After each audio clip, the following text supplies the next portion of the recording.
Hello everyone, welcome to the show. I am AbdulRasheed ABUBAKAR. Joining me on the show today are Excellency Ambassador Dr. Mrs. Olufolake AbdulRazaq, First Lady of Kwara State, and also founder Ajike People's Support Center. Welcome to the show, ma'am. Thank you very much. Good to have you and to see you in person. We've had a lot of interactions, I think, on the radio, but now this is in person.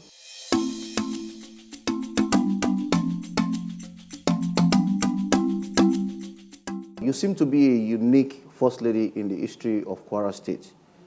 Looking at your background as a diplomat, industrialist, and also an entrepreneur, what inspires your creativity? Like you said, my background, if everybody knows my background as a diplomat, I did so many courses, which I've also, I think, enumerated in so many interviews. I mean, I have a degree in history. I did a postgraduate diploma in mass communication. I have a master's in international law and diplomacy. I have my certificate in diplomacy from joining the diplomatic corps in Nigeria. And I've been a diplomat all these years. But even going back before that, creativity, I've always been a bit arty. So I could crochet, I could knit, I tried my hand, I doubled my hand in so many different things. And then I was also the daughter of a very, very, creative man who would write today, he's doing plays tomorrow, he's doing all these things. So all that really inspired me. Apart from the courses I did, my dad and his creativity, and I used to join him in so many things. He's one of the founders of the Village Headmaster. He was writing, he published plays and books and everything. And, I would follow him on some of these things. So I got inspired at a very early age. Also very generous family. Both of my parents, people would come in and out. They were always helping one person or the other, either through school or through something. So it became my passion as well, to help people, to be part of day-to-day, generally uplifting the society and helping out. It gives you so much back when you assist people and you see that you can make an impact in someone's life. So I think, so that's my background, and that's what has influenced my creativity all this while, as well as books. I would always encourage young people to read. So, all the books I read growing up, all the influences and things like that really, really inspired me. As a leading member of the Nigerian Governors' Wives Forum, how had this forum influenced or contributed to the socio-economic development in Nigeria? The Nigerian Governors' Wives Forum, for the benefit of those who do not know, is a coalition of Nigerian First Ladies, the First Ladies of all the states. Almost everybody is a member. I think we have almost every state represented as members. We have the First Lady. I'm the secretary. I'm the secretary of the forum. The chairperson is the First Lady of Ekiti, Erelu Bisifayemi. And our matron is the First Lady of Nigeria, so Dr. Aisha Buhari. So we have a very well-rounded organization that is very focused and making sure that we do a lot of impactful things. We came together just as a coalition to answer what happened during the COVID-19 pandemic, and then we had an escalation of gender-based violence, being reported, daily. In the news. It became a concern to us as mothers of the states that this cannot continue. So we formed loosely at that time as the Nigerian Governors' Wives Against Gender-Based Violence, because that was the singular cause that brought us together. So we were a pressure group to get the governors to pass a state of emergency against gender-based violence, which they did. The president also set up a committee. You know, the Minister of Women's Affairs is very active on this matter. Even the House of Assemblies. So we got a lot going on. And we're very happy that we were able to be the advocates and push for a lot of laws to come into place. For instance, before this whole intervention, only 14 states had the Violence Against Persons Prohibition Act. Now we have 31 or 32 states that have now, you know, passed this act. Some states have domesticated it, some states have passed it, and then it's waiting for signature. But in various states, this has really gone far. And it continues to show us that we can make sure that vulnerable people are protected. So apart from this, we have something which we call so after the gender-based violence thing, so we decided it was important for there to be this Nigerian Governors' Wives Forum completely formalized to make sure that all the other areas, you know, that we need to get action done on, we can all come together to be on the same page and try and get these things done in our various states. And obviously this includes, you know, education, it includes child, making sure that they're okay, it includes making sure we get children off the streets, it includes healthcare, which a lot of us are part of, and so many other things. So we're quite proud of what we've achieved so far, being an advocacy group, being a pressure group, making sure that we do things, and making sure that we have this formal voice which represents all First Ladies. Your passion for the emancipation of girls' child and fight against rape and abuse reflects in your foundation program and activities. Can you share with me the vision and mission of Ajike People's Support Center?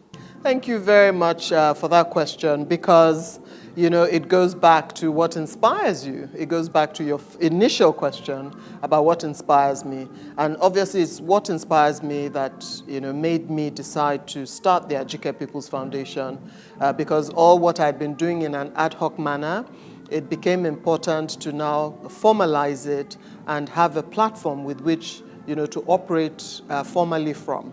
So the Ajike People's Support Center, like you said, we dwell on issues concerning the girl child, not just the girl child, because in my experience, I try and make sure that we do not leave the boys behind. Okay. You know, as you said, I'm a diplomat. I've lived in various parts of the world. I've been, you know, a diplomat in different parts of the world. And what we can see sometimes is in some countries where you have the policy, you know, to actually uplift girls. We know that the girls are, you know, usually behind and more vulnerable in so many things. In some cases, they tend to start leaving the boys behind. Yeah. So, so much so that when these women are become now high flyers, high profile women and doing so well, you know, who are their contemporaries as men? So we have to make sure that while we're making sure that we help women and girls, we must not leave boys behind. Yes, we must not leave boys behind. So the Ajike People's Support Center is very, very specific about that. And we make sure that we have a lot of activities that involve the youth in general. Okay. So I always say that my vision is to help, you know, in any way that I can, you know, children, girls, women, the youth, and then I say, and humanity in general. Okay. And I say that because humanity in general means that I'm not leaving men out of my conversation. Okay. You know, my great influence was a very caring father who should, you know, so I know the importance of having men in our discourse. Okay. And this is why I'm very happy that we now have what we call the he for she all over the place, which we've been, you know, trying so hard to recognize all of them, to give them awards, the governor of Kwara State being one of them, being a real champion of the women's causes. And he's won so many awards, being a he for she. So, because as you know, in Kwara, we have all these women handling, all these important portfolios. A lot of it is to be philanthropic, to be a humanitarian, to make sure that we give back to society. I've been so fortunate to have a lot of support in this regard, and we've been able to do so many things. The most important that I'd like to discuss are the skills acquisition programs that I do. So we get a lot of women, several thousand women now have benefited from the Ajike People Support Center skills acquisition programs. We've done programs in confectionery, baking, we've done things in makeup and makeover, we've done the agriculture things where we sent some young farmers to go and learn about drone technology and how it can help. We've done some things on POSs, and banks have also partnered with us. We've done some other things. The most recent one we did was jewelry making, where we got people together to learn how to make basic jewelry and to be able to sell. Also, so many other things that we've done. I know they also do the Ashofi. Ashofi. We do the Ashofi, Ashoke design. We also went, like I said, with the farmers, and then also with the artisans. So we've been showing them support. People need to learn how to do the pottery, smelting, and so many other different things. And people catch on really quickly, and they are seeing that they are utilizing all these skills to make very good businesses. Because in the past, you would just give people implements. You give them a sewing machine. I also did the sewing and design, where we sent them, to learn how to make frocks and make dresses and things. And so we trained them first, and then now set them up with the tools. And what we've realized is that this is so good because it takes them out of the poverty cycle. Unlike when you just give somebody, like the empowerment programs where you just gift them things. They don't know how to use the sewing machine, they don't know how to use the cooker hob, they don't know how to use the implements you give them, and then they quickly go and sell it for a mere pittance. That is true. A mere pittance, and then that's it. They're back to their poverty. That is why most of the empowerment program fail. Yes. So this is why we take the time to make sure that what we're doing is skills acquisition. So they make sure that they teach them how to utilize these equipment before we give them the equipment. And it has been working so well, and I'm very, very proud of all the participants of all our programs. They've all, taken themselves out of poverty. They feed their families with these things. So the Ajike People Support Center, will do more in this regard of skills acquisition. We've also done so many other things relating to making sure that, the gender-based violence things, the victim support, we've supported some victims through court cases, through things like that. We do the victim support. We help in making sure that we become part of the NGOs that attend the State Assembly hearings and things like that to hear how things are going and give our take to how we think matters should go. So we have really managed to get involved in so many different ways and means. I want to acknowledge all those that have supported the Ajike People Support Center. The vision is huge, so I'd like to ask more people to come on board and assist us in all that we're trying to achieve in Kwara State, not just in Kwara State, and at large. I've been very fortunate to have also interventions from abroad. I think I am a little bit... I was going to talk about that, because I was going to ask if you're looking at expanding the support center internationally in future. Yes, that would be the aim. Because most of the program that you do in terms of girls' child program, abuse, rape, are also part of the United Nations programs. Mm-hmm. And also, I see some of your programs that you connect with international organizations in the UK and also in France. In France, I did a lot of that. So, like you said, we've done things also on advocacies regarding the gender-based violence, the rape things. We've done sickle cell. I'm also the rollback malaria champion, which I'm trying also to, get some international support for that.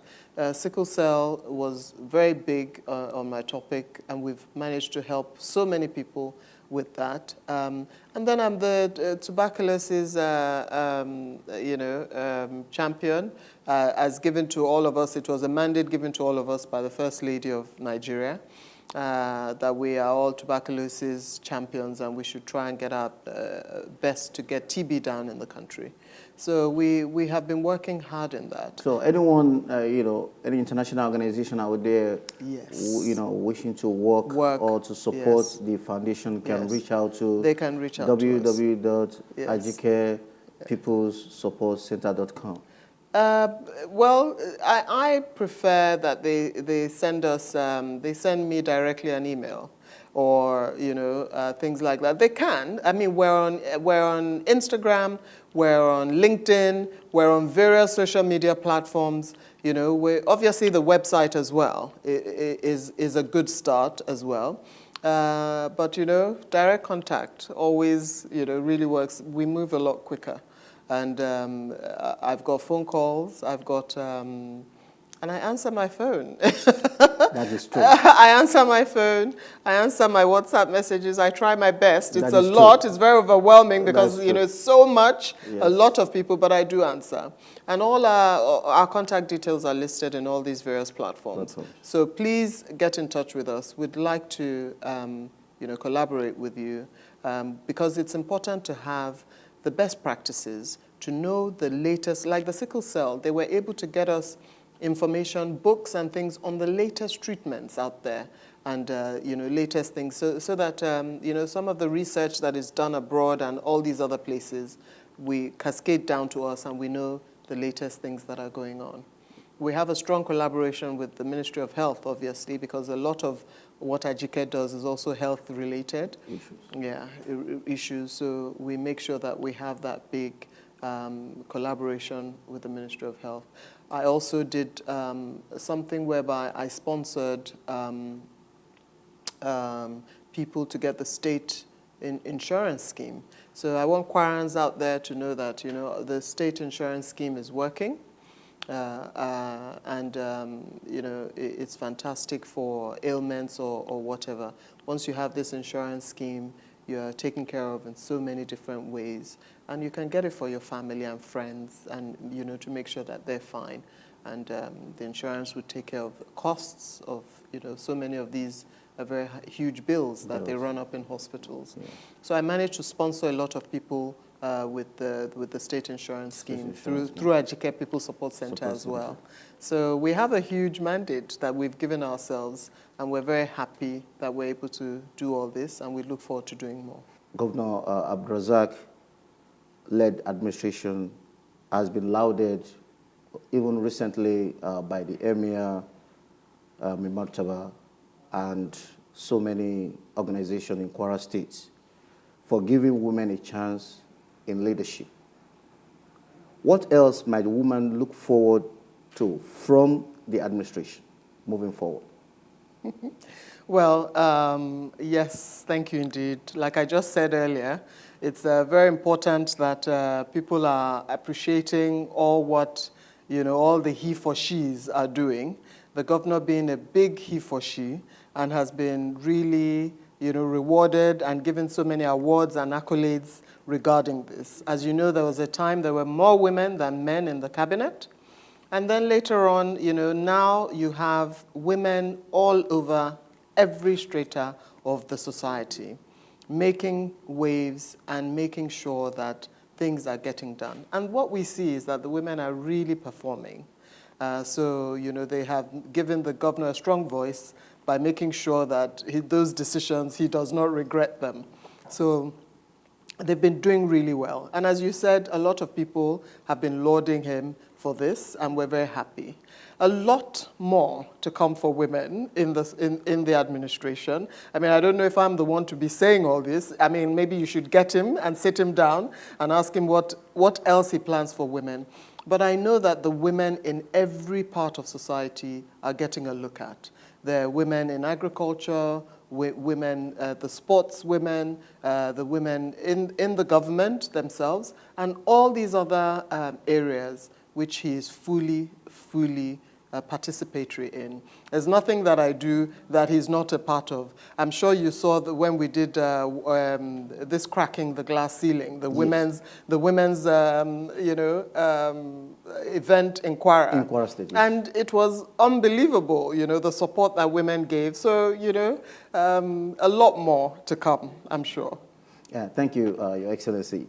I know you try to get away or do away with politics, but looking at the 2023 general election fast approaching, do you think Nigerian women, especially professionals, should participate more in politics, seeking political office, or in your opinion, what do you think? Thank you. That is obviously the question of the day, in Nigeria especially, where we are seeing that there's low participation of women in politics generally, maybe due to so many factors, like perception, the old stereotypes, and so many things that, we tend to pigeonhole women in a certain way and men in a certain way. But in the recent past, especially what we've outlined now with Governor AbdulRazaq's policies regarding women, which a lot of other governors have taken up on, the general mood of the country, giving women a chance, and making sure that they try to pass these laws through the Houses of Parliament, and the Senate, and we're happy that they're revisiting some of the laws that they turned down, because it's important to make sure that women are recognized and are part of government. We have a society that has a lot of women. I think in any society where you don't have women actively involved, the society is limping on one leg. You have a lot of very well-formed, informed, well-versed, very educated women in Nigeria. True. And this is not the first time. If you go back into history, this was why I did history, and I know that what I did in African history and how much Nigerian women were portrayed. So let us not act as if women have not been part and parcel of nation building in Nigeria. They've always been a huge part of it. And we need to continue to encourage it. We've had very huge names of big women, participating in nation building in Nigeria, right from the times of even the monarchs of the monarchy and things. And this is what informs some of the events that we've had recently. We had a book launch recently which talked about female monarchs, and they were able to bring out examples of female monarchs in history in Nigeria. Would you believe that? Yes. I mean, a lot of people don't even know that they existed. These women existed, and they had successful reigns. So, and they were supported by very able and competent men. So I believe that, the shift in mentality has happened. The fact that Nigeria is a very big influencer around the world, not just Africa. Africa, yes. We need to set an example, and we need to make sure that we put competent women. And mind my word saying competent, because it is important that you put your right foot forward in anything that you're doing. So we're happy that the mood is changing, and people are beginning to see that women need to come into governance more. I'm happy with what is being done in our state, with what the governor is achieving immensely with women participation. And I think this is cascading around the country, and I do support it immensely.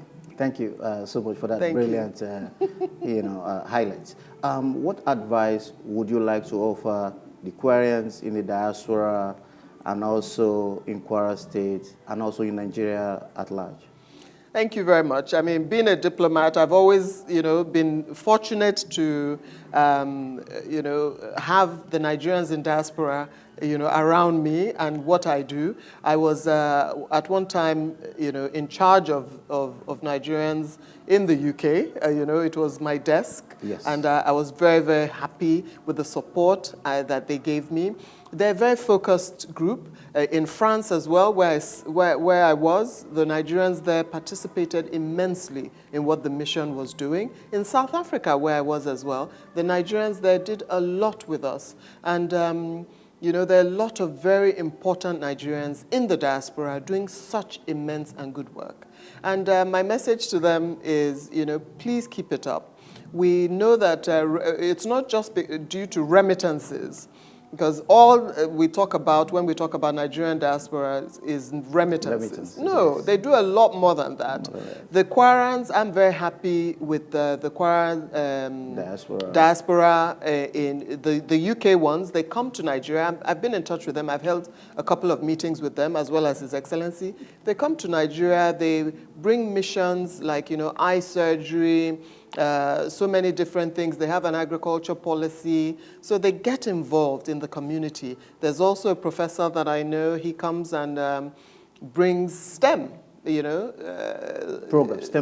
programs to schools in Kwara. We have a lot of them all over the place. The ones in the Americas as well. They did so much recently, and we want to continue to encourage them. It's not just remittances, they also have to come. We have to see them physically, like I'm seeing you now, and so that we get to know them. Yeah. We are proud of all that they're achieving, and my message to them is for them to please keep it up. In Kwara? In Kwara as well, yes. And also in Nigeria? In Nigeria as well. Thank you so much, Your Excellency. Thank you. To sum it up, is there anything that you would like to share with my viewers? Yes, well, so many things coming up, that we're doing, and we'd like more people to reach out to us. I'm very happy at the way that the youth are responding to a lot of our policies and coming up. I have a very strong youth-centered outlook to life, and I always make sure that the youth are part and parcel of what I do. But what I want to encourage them is to reach out to government. A lot of responses of things that they do are shared. We have a social media culture, and a lot of things that the youth do are shared on social media. I've tried very hard. Recently in London, I did a radio interview as well, and because we're beginning to see that some urban youth are okay with radio presentations, programs, and things like that, with your ones as well. So I just want the youth to be more involved in everything that is going on in Nigeria. They need to remember that their parents didn't wait till they were 40 or 50 to do anything. 20, 21, 22, people were really making their mark. And what I've tried to encourage is people to do things alongside their careers. We spoke about how I got influenced. I did so many things even before I graduated. So it's important that you take up a hobby, something alongside your career. Sometimes it's the side hustle that actually brings them more income.